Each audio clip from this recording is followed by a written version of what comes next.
নমস্কার, চ্যানেল রূপা মুখার্জিতে আপনাদের স্বাগত জানাই।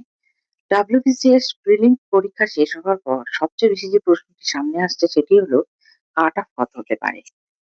কেউ বলছেন 95, কেউ বলছেন 100, আবার কেউ 105 বা তার বেশি বলছেন। কিন্তু বাস্তবে কোনো নির্দিষ্ট সংখ্যা এখনই নিশ্চিতভাবে বলা সম্ভব নয়, এটা জেনে রাখবেন। কাট অফ নির্ভর করে অনেক কটি বিষয়ের উপর, যেমন মোট ভ্যাকেন্সি, পরীক্ষার্থীর সংখ্যা, পরীক্ষার্থীদের পারফরমেন্স, ক্যাটাগরি, পরীক্ষার কঠিনতা এবং কমিশনের মূল্যায়ন পদ্ধতি। তাই শুধুমাত্র একটি নম্বর শুনে নিজের ভবিষ্যৎ নিয়ে সিদ্ধান্ত নেওয়া ঠিক হবে না।